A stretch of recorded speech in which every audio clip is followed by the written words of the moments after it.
రాబోయే స్థానిక ఎన్నికల నేపథ్యంలో బీసీ రిజర్వేషన్ మీద పెద్ద ఎత్తున చర్చ జరుగుతుంది. అటు అధికార పార్టీ, అటు విపక్ష పార్టీల మధ్య మాటల యుద్ధం జరుగుతూ ఉంది. ప్రస్తుతం ఇదే అంశం మీద మనతో మాట్లాడడానికి టీడీపీ సీనియర్ నాయకులు వెస్ట్ ఇన్ఛార్జ్ బుద్ధ వెంకన్న ఉన్నారు. మాట్లాడదాం.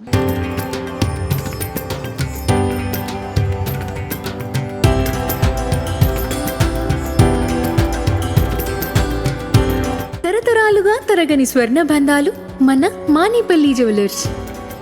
సార్ నమస్తే. ఏంటి సార్, బీసీలు ఎవరి వైపు ఉండాలి స్థానిక ఎన్నికల నేపథ్యంలో? ఇప్పుడు అన్ని పార్టీలు కూడా బీసీ రిజర్వేషన్ మీద మాట్లాడుతున్నాయి. బీసీలో 1983 తెలుగుదేశం పార్టీ పుట్టినప్పటి నుంచి తెలుగుదేశం వైపే ఉన్నారు. ముఖ్యంగా చంద్రబాబు నాయుడు గారు వచ్చాక వన్ సైడ్ అయిపోయారు. తెలుగుదేశం పార్టీకి బీసీలు వెన్నెముక. తెలుగుదేశం పార్టీ అంటే బీసీల పార్టీ, బీసీలు అంటే తెలుగుదేశం పార్టీ. అది గ్రహించి జగన్మోహన్ రెడ్డి ఏదో ఒక రకంగా బీసీలను తన వైపు లాక్కోవాలనే అబద్ధపు మాటలతో అబద్ధాలతో నేను ప్రెస్ పెట్టాడు. దాని గురించి ఈరోజు చెప్పాను. నువ్వు బీసీలకు ఏం చేసావు, మేము ఏం చేసామో, నువ్వు బీసీల మీద నువ్వు చర్చకు రా. అలాగే లోకేష్ బాబు గారు చర్చకు వస్తాడు. డిఎస్సీ మీద చర్చకు రమ్మంటే జగన్మోహన్ రెడ్డి ఎలాగ తాకు ముడుచుకున్నాడు. దీని మీద రమ్మన్నాం. దీని మీద రండి. నిన్న మీరు మాట్లాడారు కదా, మేమేం చేసాం బీసీలకి, మీరేం చేయలేదు, మా వల్ల బీసీల లబ్ధి పొందిందేంటి, మీ వల్ల బీసీలు లాస్ పోయింది ఏంటో చెప్పుకుందాం. గత ప్రభుత్వంలో బీసీలకు 50 పైన కార్పొరేషన్లు ఇచ్చి వాళ్ళని అండగా ఉన్నాం, అభివృద్ధి చేశాము. ఇప్పుడు ఎన్నికల టైంకి మీకు బీసీలు గుర్తొచ్చారనేది ప్రధానంగా వైసీపీ. బీసీల పార్టీ తెలుగుదేశం పార్టీ. బీసీలు ఆయనకి గుర్తుకొచ్చారు ఇప్పుడు. కానీ బీసీలు ఎప్పుడూ తెలుగుదేశం అంటే ఉండేది. మేము 34% బీసీ రిజర్వేషన్ కల్పిస్తే ఆయన 24.15%కి దించేసి 16,800 మందికి స్థానిక సంస్థల్లో నాయకులు తయారవకుండా చేసినటువంటి ఘనత ఈంది. తగ్గించిన ఘనత, పెంచిన ఘనత చంద్రబాబు నాయుడు గారిది. మేము అది చెప్పేది. చర్చకు రమ్మనండి. చర్చకు వస్తే తెలిసిద్ది ఎవరు బీసీల పక్షాన ఉన్నారు, ఎవరు బీసీలకు వ్యతిరేకంగా ఉన్నారో.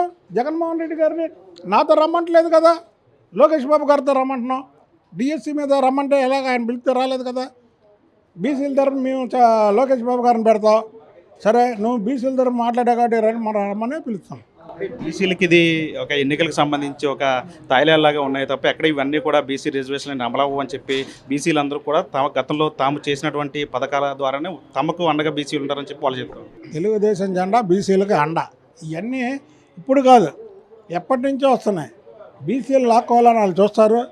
బీసీలు వాళ్ళు ఉచ్చులో పడరు. బీసీలకు న్యాయం చేసిన తెలుగుదేశం పార్టీ, ముఖ్యంగా చంద్రబాబు నాయుడు గారు. అందుకే చంద్రబాబు నాయుడు గారు వెనకాతలు ఉంటాడని మొన్న ఒకసారి నిన్న.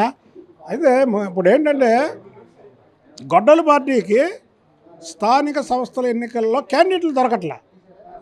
అందుకే ఏకగ్రీవంలో ఎవరు ఒప్పుకోకండి. మాచర్లో ఏం చేసావు, మా మీద దాడి చేయించి ఏకగ్రహం చేసావే. ఆ రోజు గుర్తు రాలేదా నేను బీసీనని తెలీదా మీకు? తెలీదు. ఇప్పుడు చెప్తున్నాను కదా నేను బీసీనని. మాచర్లో నా మీద దాడి జరిగింది కరెక్టా కాదో చెప్పమానండి జగన్మోహన్ రెడ్డిని.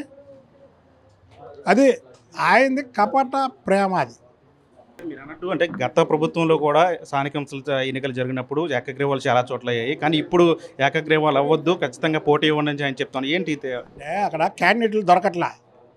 క్యాండిడేట్లు దొరకనప్పుడు ఏమవుతుంది, ఏకగ్రీవం అయింది కదా. అదే ఆయన అనేది. ఎవరు ఒకరు తీసుకొచ్చి పెట్టడం ఆయన అంటున్నాడు. వాళ్ళేమో ఎవరు లేరండి బాబోయ్ అంటున్నారు వాళ్ళ ఇన్ఛార్జీలను, వాళ్ళ నాయకులు.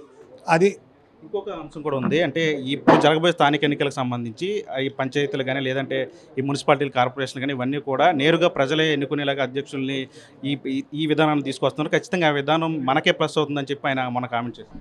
అసలు వాళ్ళకి ప్లస్ అవ్వడానికి వాళ్ళకి క్యాండిడేట్ లేరండి. సరే, ఎవరికి ప్లస్ అయినా చంద్రబాబు గారు తెచ్చిన విధానాన్ని మెచ్చుకున్నాడు కదా జగన్మోహన్ రెడ్డి. నువ్వు ఎందుకు తీసుకురాలేదు? అది ఇప్పుడు చంద్రబాబు నాయుడు గారు కూటమి ప్రభుత్వం తెచ్చుకున్న విధానాన్ని మీరు మెచ్చుకున్నారు కదా, మీరు ఎందుకు తేలేకపోయారు? అది చంద్రబాబు నాయుడు గారి విజన్. చంద్రబాబు నాయుడు గారి విజన్ అది. కార్పొరేటర్లు ఎన్నుకుంటే మేయర్ అవ్వడం కాదు. మేయర్ డైరెక్ట్ ఎన్నికల్లో ఉంటే వాళ్ళకు ఒక హుందాతనం ఉంటుంది, వాళ్ళకి అధికారాలు ఉంటాయి, వాళ్ళని బెదిరించరు అని డైరెక్ట్ ఎన్నికలు పెట్టారు. అది మీరు ఎందుకు చేయలేకపోయారు? మీ ఇష్టం వచ్చినప్పుడు మార్చుకోవడానికి, ఇష్టం అంటే చిన్నప్పుడు చేయడానికి, కార్పొరేటర్లు బ్లాక్మెయిల్ చేయడానికి మేయర్ని.